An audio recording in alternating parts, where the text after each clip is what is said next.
توہین تو تمہارے امام نے کی ہے اعلی حضرت نے، اور اس کا بھی جو بڑا تھا زرقانی، جسے دیوبند اور بریلوی دونوں مانتے ہیں،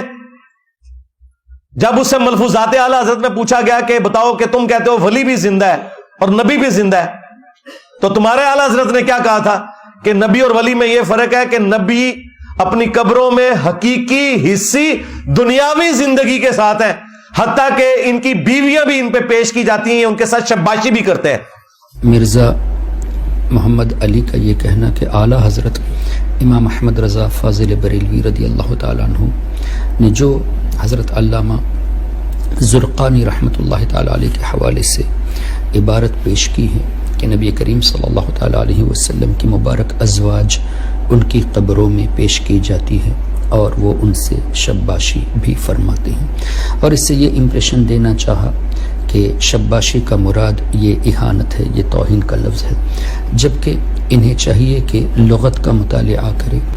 شباشی یہ فارسی لفظ ہے جس کا معنی ہے رات کا قیام، رات رہنا۔ اس سے اہانت مراد لینا یہ انہی لوگوں کا کام ہے جن کے ذہنوں میں گندگی بھری ہوئی ہے۔ پھر انجینئر صاحب کا یہ کہنا کہ یہی وہ عبارت ہے جس کی وجہ سے میری عقل کی گرہ کھلی اور یہ قرآن اور حدیث کا مطالعہ کر کے صحیح راستے پہ آئے، تو ہم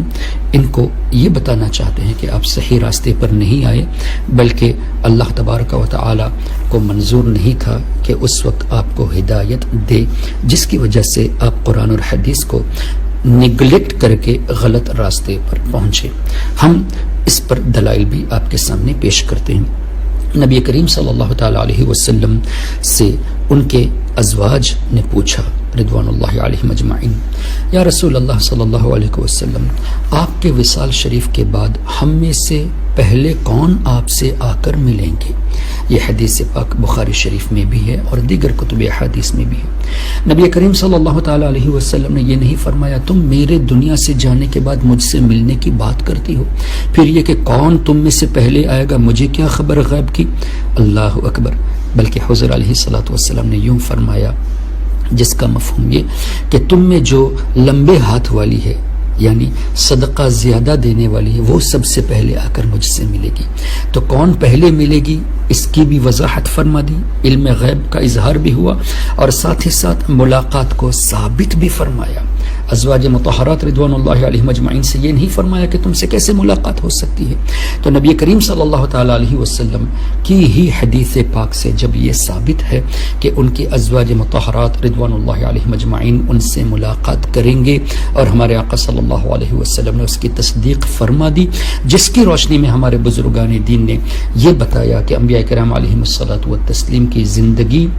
برزخی زندگی، یہ دنیاوی سی ہے، حقیقی ہے، حصی ہے، اور ان کے ازواج ان پر پیش کیے جاتے ہیں۔ تو یہ تو حدیث پاک کی روشنی میں بتایا، اس کو لے کے یہ کہنا کہ یہ توہین ہے اور اس کی وجہ سے میں صحیح راستے پر آیا، اس سے ہٹ کر صحیح راستے پر آیا، تو در حقیقت آپ صحیح راستے پر نہیں آئے بلکہ آپ حدیث پاک کا انکار کیے ہو۔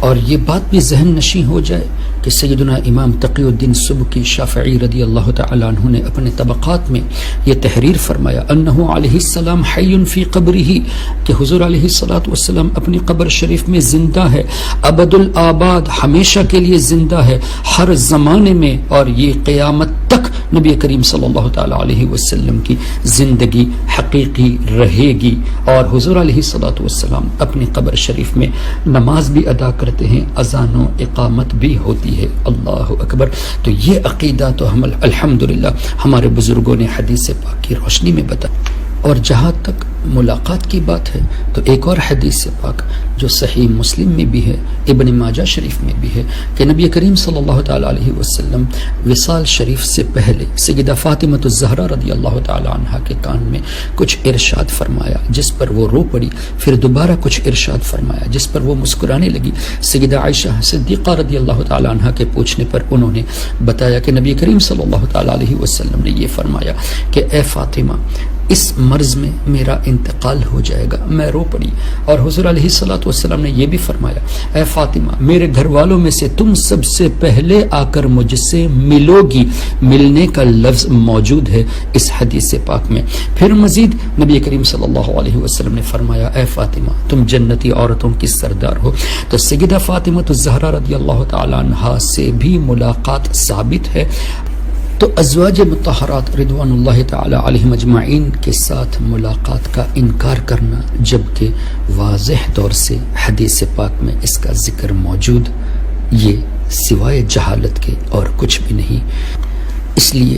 مرزا انجینئر صاحب ہو یا دیگر وہابیت، نجدیت، دیوبندیت کے فالوورز ہو، یا جو بھی اپنے آپ کو اہل سنت کہے اور اس طرح کی جہالت والی باتیں کرے، ہم ان سے گزارش کرتے ہیں کہ آپ کا مقصد لوگوں تک یہ پہنچانا تھا کہ امام احمد رضا رضی اللہ تعالیٰ عنہ نے گستاخی کی، جبکہ آپ کا یہ کہنا حدیث پاک پر جا کے پہنچتا ہے، یعنی نبی کریم صلی اللہ تعالیٰ علیہ وسلم پر آپ اس طرح کے تہمت لگاتے ہیں، اور ساتھ ہی ساتھ ازواج مطہرات رضوان اللہ علیہم اجمعین جن کے بارے میں اللہ تعالیٰ نے ارشاد فرمایا کہ ان سے قیامت تک کوئی نکاح نہیں کر سکتا، تو یہ حضور علیہ الصلوۃ والسلام کی آج بھی بیویاں ہیں۔ جب حضور علیہ الصلوۃ والسلام کی آج بھی یہ مقدس بیویاں ہیں، تو حضور علیہ الصلوۃ والسلام کے ساتھ ان کی ملاقات کا ثابت ہونا، جبکہ وہ حدیث سے ثابت ہے، اس کا انکار کرنا